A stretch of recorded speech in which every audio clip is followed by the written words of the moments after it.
Live from New Delhi, you're watching DD India Live, India's voice to the world. I'm Siddharth Bharadwaj. Coming up in the next 30 minutes. India's Prime Minister inaugurates National Conference of District Judiciary in the national capital. PM also unveiled stamp and coin marking 75 years of the Supreme Court.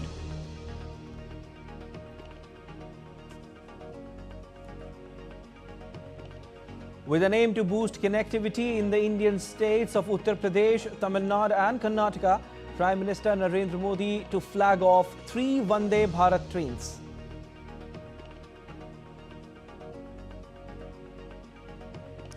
US Republican presidential candidate Trump campaigns in Johnstown, Pennsylvania, accuses Vice President and opponent Kamala Harris of being a communist.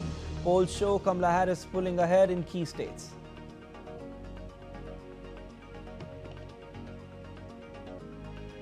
And in sports, defending champion Djokovic knocked out of US Open in third round.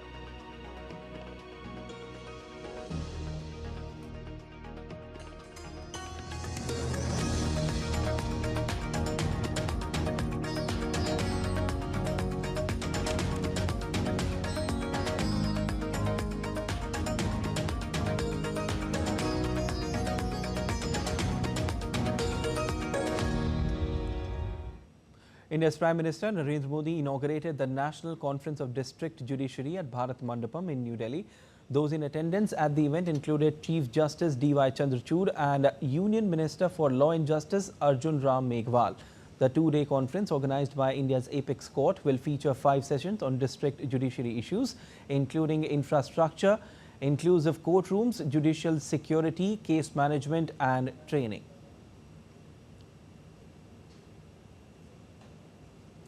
Prime Minister Modi also unveiled a special stamp and coin marking 75 years of the Supreme Court of India.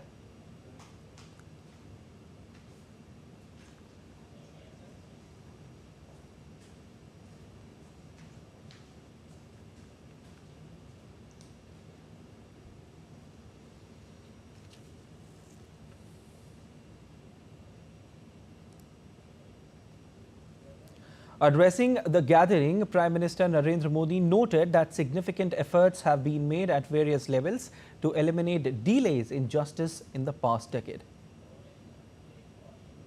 District courts में करीब 4.5 crore cases pending है। न्याय में इस देरी को खत्म करने के लिए बीते 1 दशक में कई स्तर पर काम हुआ है। पिछले 10 वर्षों में देश ने जुडिशियल इंफ्रास्ट्रक्चर के विकास के लिए लगभग 8,000 करोड़ रुपए खर्च किए हैं। आपको एक और तथ्य जानकर खुशी होगी, पिछले 25 साल में जितनी राशि जुडिशियल इंफ्रास्ट्रक्चर पर खर्च की गई, उसका 75% पिछले 10 वर्षों में ही हुआ है। इन्हीं 10 वर्षों में डिस्ट्रिक्ट जुडिशरी के लिए 7,500 से ज्यादा कोर्ट हॉल और 11,000 रेसिडेंशियल यूनिट्स तैयार की गई है। The Prime Minister also voiced concerns over the atrocities against women and safety of children. आज महिलाओं के खिलाफ अत्याचार, बच्चों की सुरक्षा समाज की एक गंभीर चिंता है। देश में महिलाओं की सुरक्षा के लिए कई कठोर कानून बने हैं। 2019 में सरकार ने फास्ट ट्रैक स्पेशल कोर्ट की स्थापना की योजना बनाई थी। इसके तहत अहम गवाहों के लिए डिपोजिशन सेंटर्स का प्रावधान है। इसमें भी डिस्ट्रिक्ट मॉनिटरिंग कमिटीज की भूमिका महत्वपूर्ण हो सकती है। इस कमेटी में डिस्ट्रिक्ट जज, डीएम और एसपी भी शामिल होते हैं। क्रिमिनल जस्टिस सिस्टम के विभिन्न पहलुओं के बीच समन्वय बनाने में उनकी भूमिका अहम होती है। हमें इन कमेटियों को और अधिक सक्रिय करने की जरूरत है। महिला अत्याचार से जुड़े मामलों में जितनी तेजी से फैसले आएंगे, आधी आबादी को सुरक्षा का उतना ही बड़ा भरोसा मिलेगा। Now, with an aim to boost connectivity in the Indian states of Uttar Pradesh, Tamil Nadu and Karnataka, Prime Minister Narendra Modi will flag off 3 Vande Bharat trains via video conferencing. Realizing Prime Minister's vision of Make in India and Atmanirbhar Bharat, the state-of-the-art Vande Bharat Express will improve the connectivity. These new Vande Bharat trains shall provide the people of the region the world-class means to travel with speed and comfort.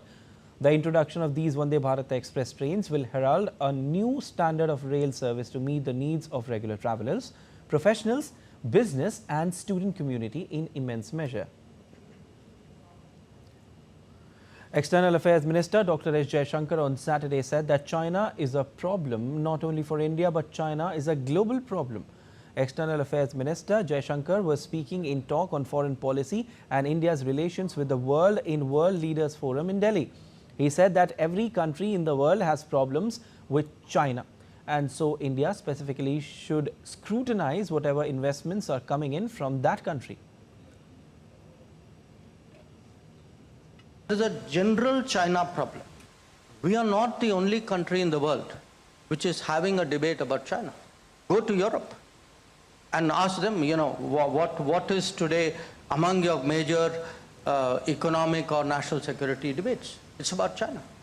Look at the United States. It's obsessed with China, and rightly so in many ways. So the fact is, let's not make out as though it's only India which has a China problem. India has a China problem, a special China problem. That's over and above the world's general China problem. India has said that as a result of turmoil in Bangladesh, work on many Indian projects for the welfare of the people has come to halt. India's External Affairs Ministry spokesperson Randhir Jaiswal, while replying to numerous questions regarding Bangladesh during his weekly press briefing on Friday, also informed that due to law and order situation in Dhaka, India has reduced visa activities and it is being issued only for medical and emergency purposes. Because of the turmoil in Bangladesh, projects have been impacted. Let me tell you that our development cooperation activities with Bangladesh are aimed at the welfare of the people of Bangladesh. Work on some of the projects, as I told you, has stalled because of has been affected because of the law and order situation there. Once the situation stabilizes, normalcy is restored, then we will we will engage in consultations with the interim government about our development initiatives and then see how best to take those forward. On the issue of visa, we are issuing visas in a limited manner for medical and emergency purposes. Once the situation becomes normal, law and order is restored, then we will begin our full-fledged operations of visa. India's National Security Advisor Ajit Doval participated in the signing of the founding documents of the Colombo Security Conclave. The signing event marked a significant step in regional security collaboration among India, Maldives, Mauritius and Sri Lanka.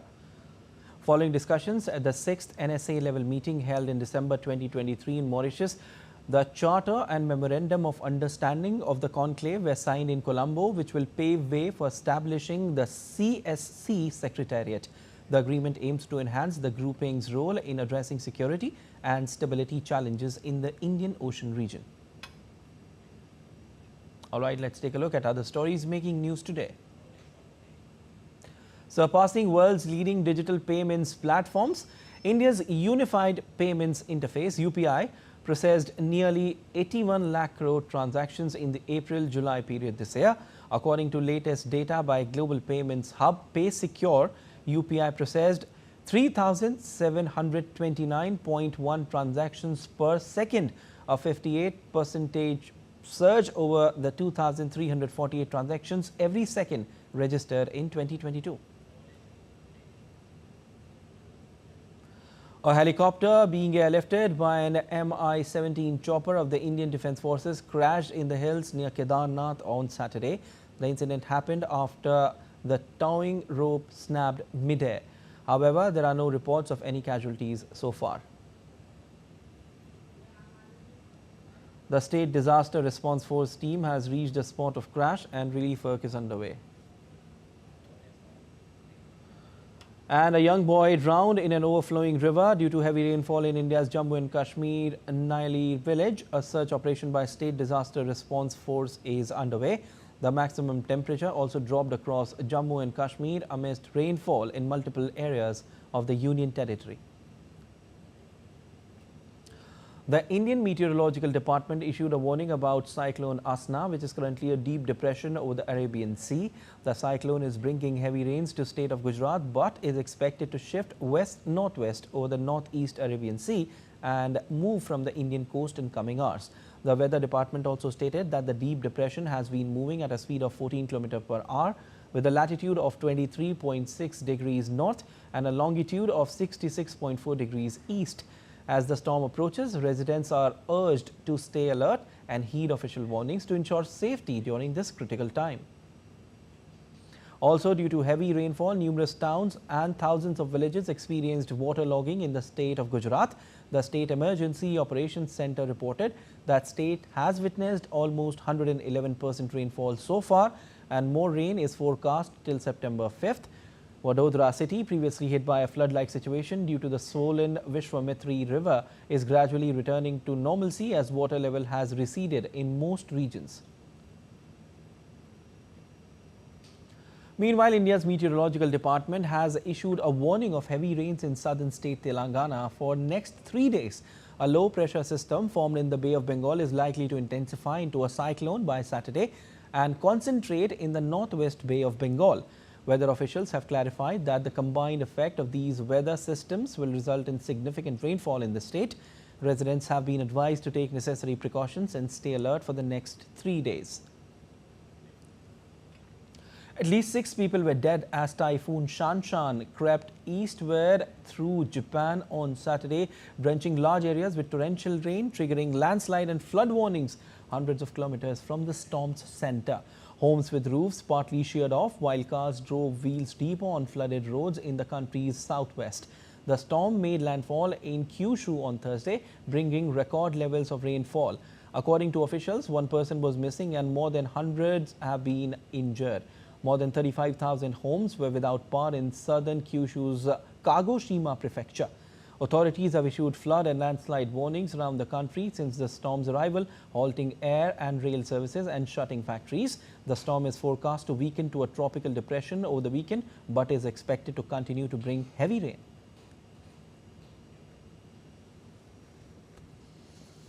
And DD India's Chris Gilbert sent this report from Tokyo.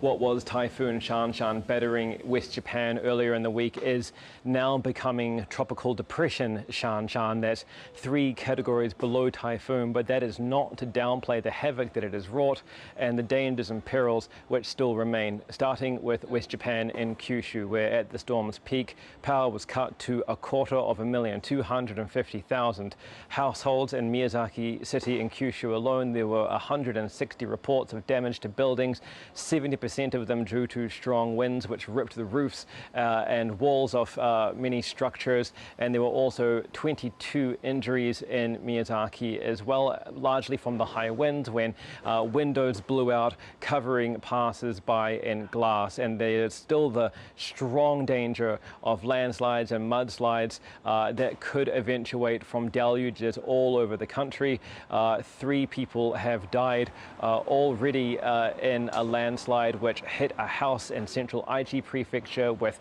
5 people inside. The other 2 were rescued, and there is also, as I say, the danger of deluges even far from where the storm is. In all parts of the country, the warm front coming off the storm is creating heavy rain that is loosening soil, that is raising the water level of rivers to bursting point. It is creating floods, and as I say, the danger of landslides is very real. And so places like Tokyo and central Japan are set to receive up to 700 millimeters of rain by Monday, and authorities are urging people to remain vigilant. Meanwhile, travel remains disrupted. Large parts of the Shinkansen, the bullet train main line, are either suspended, cancelled, or running on an altered schedule. Toyota, the car manufacturer, has 14 of its plants closed throughout the country going into next week, and authorities really are urging people not to be complacent and to stay hunkered down until the danger has well and truly passed. Chris Gilbert in Tokyo reporting for DD India. And still to come on this edition of DD India Live. Top Brazilian judge orders the suspension of Elon Musk's X. 5 people were killed and 46 injured in Ukrainian attack on the southwestern Russian city of Belgorod. And in Paralympics, Indian shooting contingent will once again be in action on day 3 as they look to continue medal rush.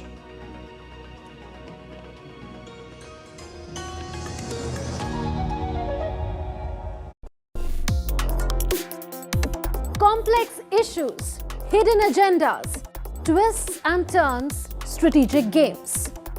We think all dots are linked. We just need to connect them. Join me every week as I connect the dots to unravel hidden designs in statecraft, mysteries, and decode issues that matter to you. Watch Connecting the Dots with me at these times on DD India.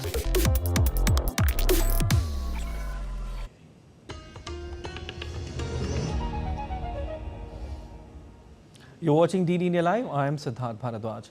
A Brazilian Supreme Court justice has ordered the suspension of Elon Musk's social media platform X in the country after a court-imposed deadline expired for the company to identify a legal representative in Brazil.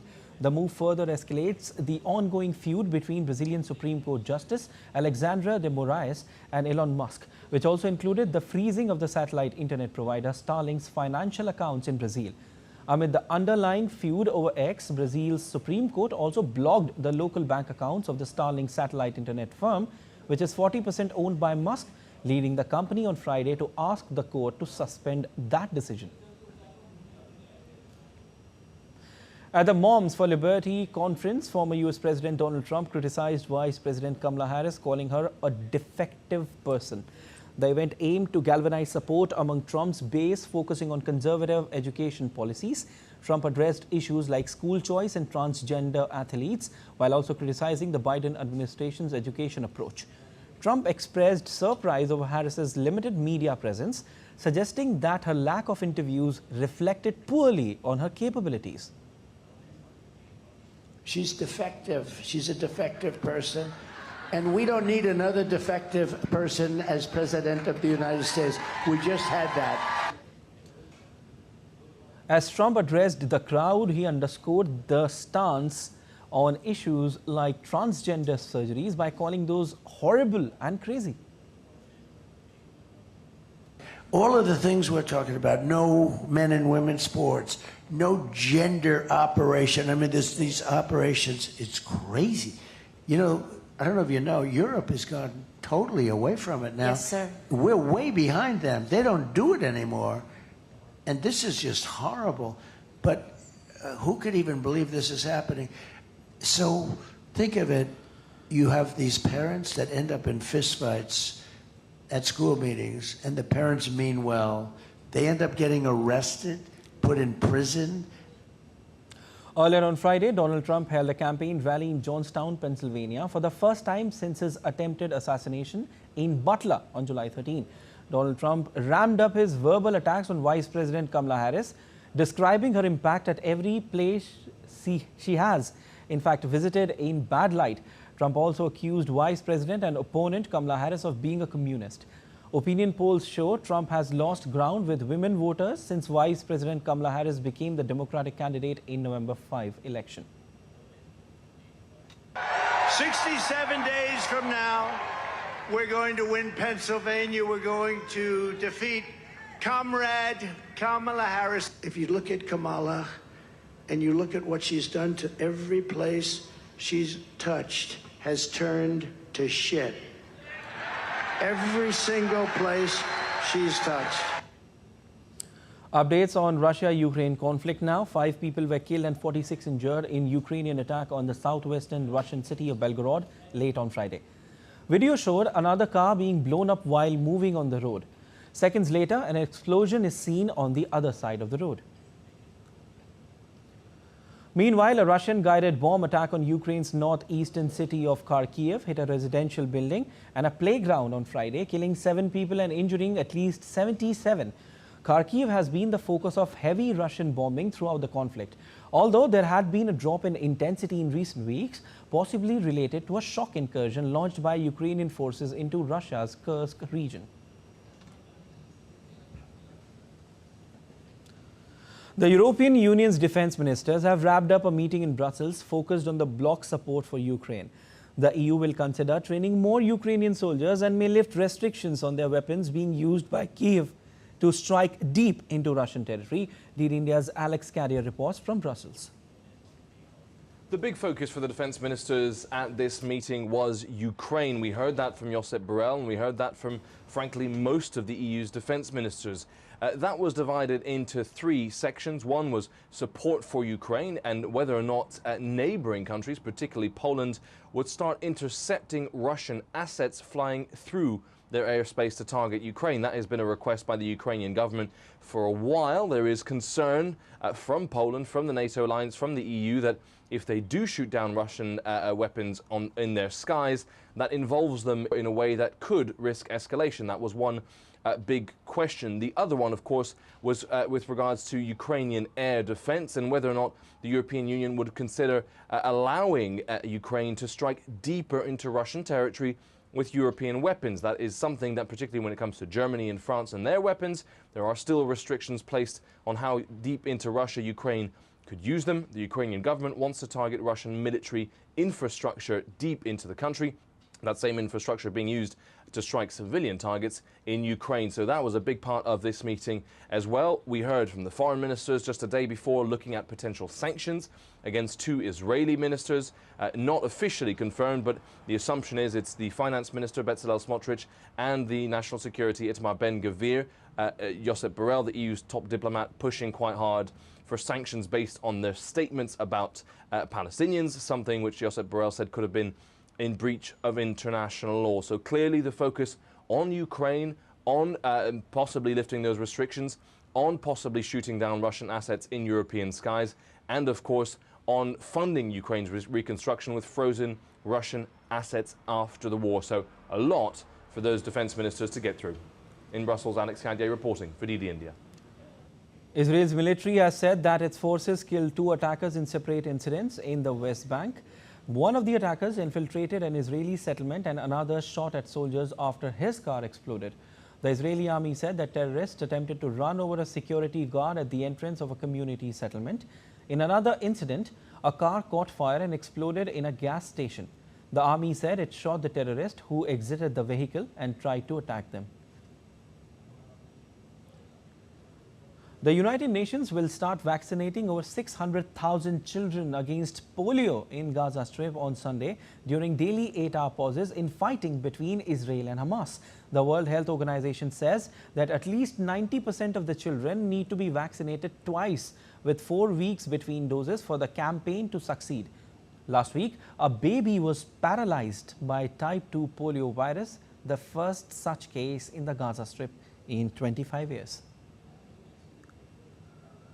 Post-election political deadlock continues in France as New Popular Front and the Socialist Party spar over the Prime Minister's post. Meeting between leaders of the 2 sides failed to yield any results. Earlier this week, French President Emmanuel Macron rejected the New Popular Front coalition's choice of 4 p.m., arguing that a left-wing government would be a threat to institutional stability.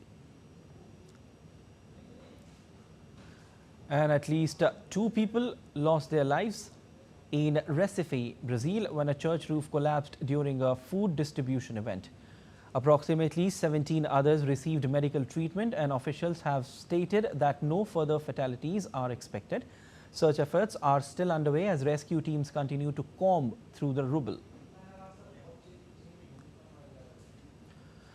And chaos erupted in Culiacan, Mexico, as clashes between cartel gunmen and security forces led to widespread road blockages and burned vehicles.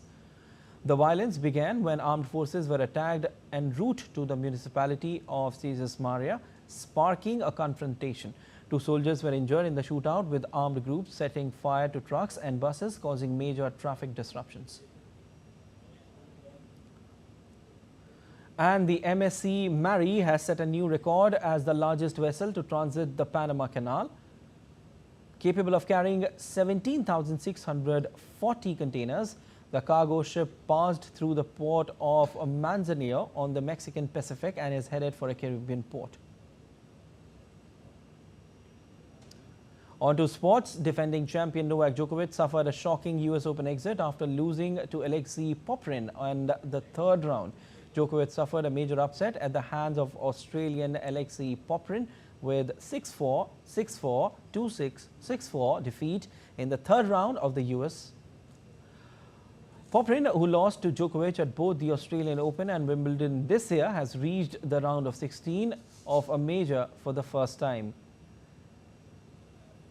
The loss means Djokovic will end the season without a Grand Slam title for the first time since 2017.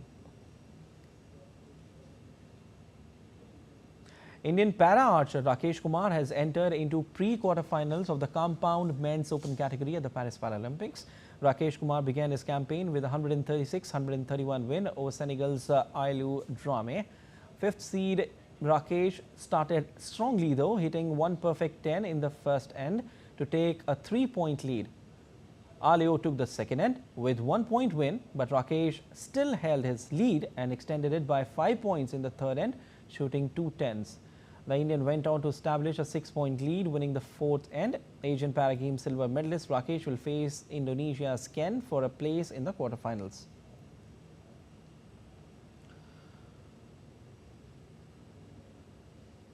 The Indian shooting contingent will once again be in focus on day 3rd at the Paris Paralympics as they look to continue the medal rush.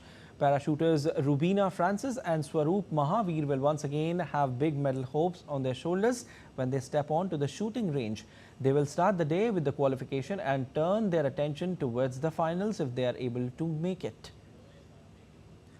In archery, Sheetal Devi and Sarita have advanced to the elimination rounds in the individual compound open event. They will compete for quarterfinals now.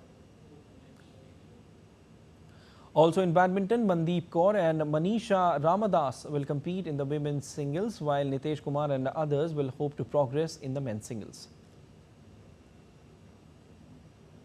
That's all for this edition of DD India Live, but let us know your thoughts on the news of the day. For those on the go, you can get all the latest news and updates from India and across the world on DD India mobile app. The app is available on both Android and iOS platforms.